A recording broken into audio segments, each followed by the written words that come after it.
What's going on, everybody? Mortem here, this time bringing you some games that, frankly, I never want to play again. So with my birthday just around the corner, literally tomorrow from the time of this video, I've been thinking about some games I wanted to take the day to play. Games like Baldur's Gate 3 among them, to be sure. But naturally then, that of course brought to mind some games that, frankly, I'd be happy to never touch again. In fact, playing them ever again would simply be too soon. Some of these for technical reasons, others for just failing to do anything interesting, and in more than one case, for the sake of being a terrible sequel at the very least. But whatever reason you want to slap on it, I just never want to see these games again, to be honest. So let's actually dive into it. Kicking it off with perhaps the most interesting one, at least for this channel, is none other than Beyond Divinity. You see, Beyond Divinity is actually the second game in the Divinity series that was ever released from, of course, Larian Studios. Beyond Divinity, though, despite being a sequel to a game that was really ahead of its time via Divine Divinity, Beyond is unfortunately a terrible game in just about every respect. It takes a lot of the interesting and unique mechanics of Divine Divinity and guts them entirely, replaces them with other stuff. None of it lands, it rarely works well, it's buggy, and that's all coming from a guy who made hundreds of videos about Divinity lore, as was the focus of my channel at one point in time, and part of that naturally was then to play through all the games, even the old ones, which is how I came across Beyond Divinity, and having played Divine Divinity first, I was really impressed with everything that game did, and it wasn't a surprise to me then that the fans who did play that game were so passionate about it.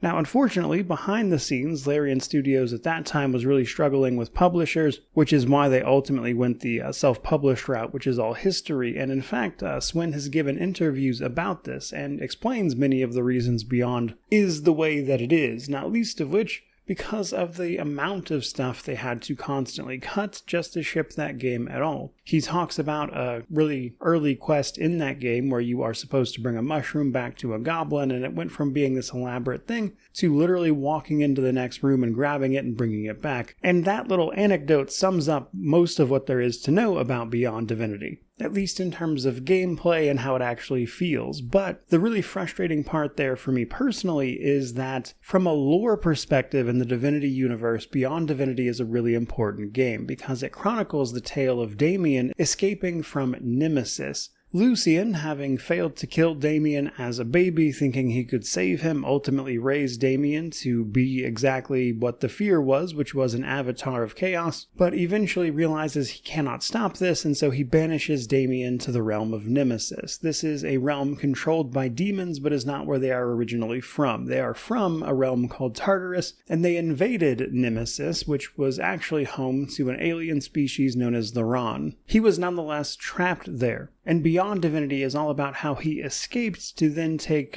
part in the events of games like Original Sin 2, which he was only briefly mentioned in, and then Divinity 2 Ego Draconis, where he plays a much larger role. So if you actually care about that universe, it's a really interesting bit of lore that is, unfortunately, surrounded by just an awful game. There's no other way to put it. Which made me feel really bad when I found a secret room towards the end of the game where you can actually find a fourth wall breaking thank you note from the devs for playing. But all of that said, as much as I truly wish I enjoyed that game, Beyond Divinity is not a game I ever want to play again. Which brings us to our second entry with the Waylanders, an unfinished and abandoned title that had a lot of promise that will ultimately, of course, go unfulfilled. You see, the Waylanders started its life as a Kickstarter project, which by all accounts actually seemed to go pretty well right until launch time when the game launched in a colossally buggy state. So much so that the chances of you finishing this game without encountering a game-breaking bug are extremely slim. It is possible to get through the main quest and actually roll credits on it, mind you, but it's just difficult to do because of all the bugs. Some side quests are just irretrievably broken and bug out almost guaranteed every time as well, and combine that with combat and things that clearly aren't finished, plus the type of writing you would expect on a college campus in a game that is clearly going for like Celtic fantasy, and it makes for a really odd mix just even outside of all the bugs. So probably not much of a stretch then to see why I don't really have any interest in playing this one ever again. Because even just beyond those in-game problems, it gets a little worse than that even, because not only was development and fixing all of this abandoned,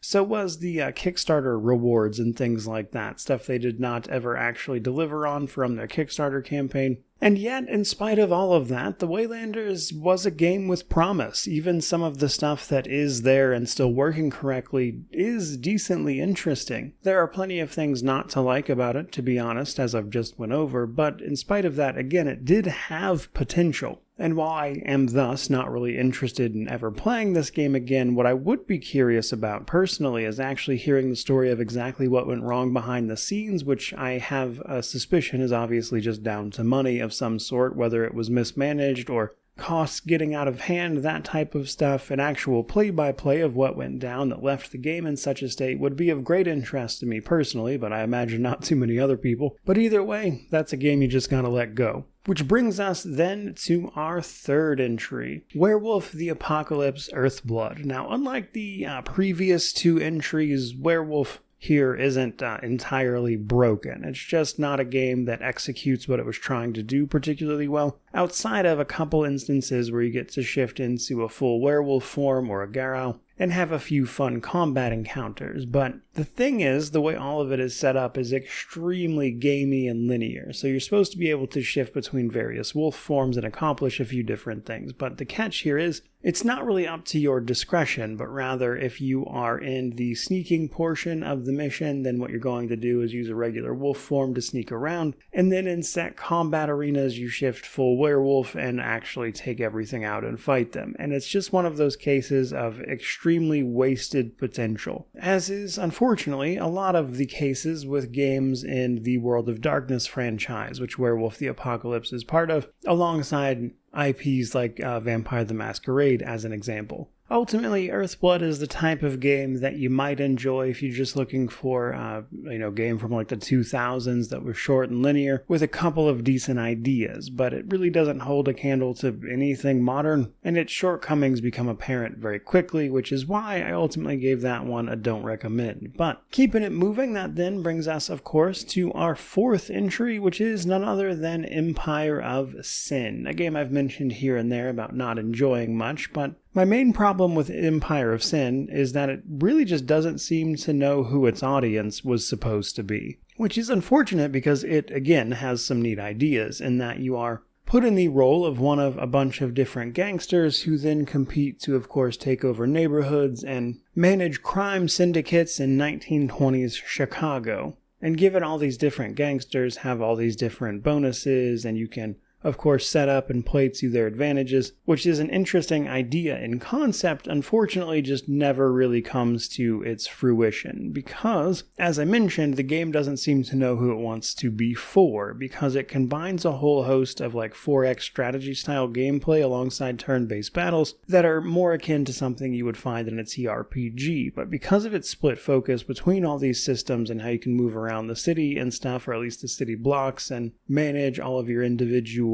businesses, things like that, it's a game that kind of fails to execute properly or well enough on all of those systems together for it to actually come together to form a whole product, resulting in a game that, the people who like 4X strategy stuff aren't going to really be wowed by what's on offer here because of its minimal approach, and then on the tactical side of things, you also won't be wowed by that either because there are plenty of TRPGs that do all of this much more extensively and in-depth than this game, whose system is ultimately pretty basic, with really only the unique gangsters having anything to offer in terms of interesting abilities and the like. So, as a result of that, again, it's just not a game that seems to know who its audience was, but regardless of who wound up enjoying it, I'm certainly not among them, which is why this one was also a don't buy from me. Which brings us then to our final entry, which is none other than Gothic 3. A really disappointing end to the main Gothic trilogy. Technically there is one more game, I am aware. And then there's even that fan mod, but the mod, while impressive, isn't, of course, official, which means on the official side of things, Gothic 3 was a bit of a sour note. Now, the reasoning why here is not a mystery.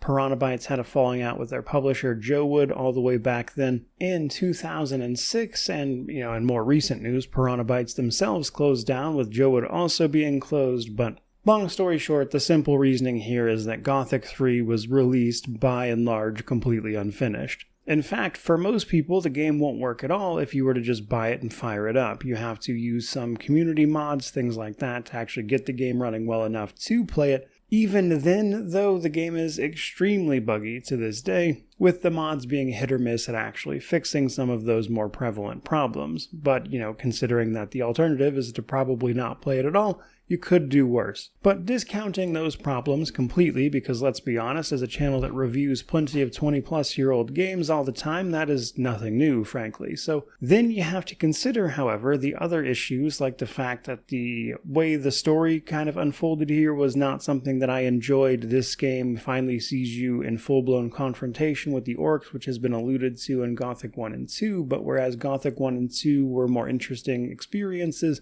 in the sense that they were more fleshed out, which again is probably unsurprising given that Gothic 3 was not finished, but nonetheless felt more cohesive as a result, whereas Gothic 3 has you going through different areas of continent, some of which are better than others, simply down to level design and content available, of course. But while a lot of that content does in fact deal with the orcs and the various human settlements, it all leads to a very unsatisfying conclusion that was built up to really good first and second entries in the trilogy, only for the narrative to suddenly feel extremely rushed. But even discounting that stuff, you could then bring up stuff like the fact that the changes they made to combat felt worse than the original two as well. The balance, which probably wasn't tested, is completely broken. I think the mod that attempts to rebalance the combat as well also doesn't do the best job of it. And collectively, perhaps unsurprisingly, I would imagine then, it makes for a pretty bad experience. And I would say even that is somehow made worse by the fact that a little while back, THQ Nordic, which owns the rights to it these days, increased the price for some reason. So now they're charging $20 for this over on Steam, and it's a game that likely won't even run for you if you were to buy it for that price, which is insane to me. And thus, for all those reasons and more, I have no intention of ever playing it again, and on one hand, I'm glad that I actually did play it and kind of saw what it was in terms of its historic place, in terms of the video games it came after, but beyond its sort of place as a historical oddity, I just don't have it in me to wade through this game's mountain of problems to get to the little bit of it that is enjoyable, especially when you have a remake of Gothic 1 on the horizon, which I am much more interested in. But that will ultimately be as good a place as any to wrap up this particular video, so hopefully you enjoyed it, but by all means let me know down in the comments below, which of course means to like, comment, subscribe, all that YouTube jazz. Let me know about any games you don't want to ever play again. Though on that note, I would be especially interested in any games you thought were fantastic, but, due to their nature, you don't ever see yourself replaying because of the specific experience they offered on that first run. That would be of interest to me, but obviously, do what you will. And regardless of any of that, truly, just thank you so much for watching. I really do appreciate it. May you wander in wisdom and have an amazing day.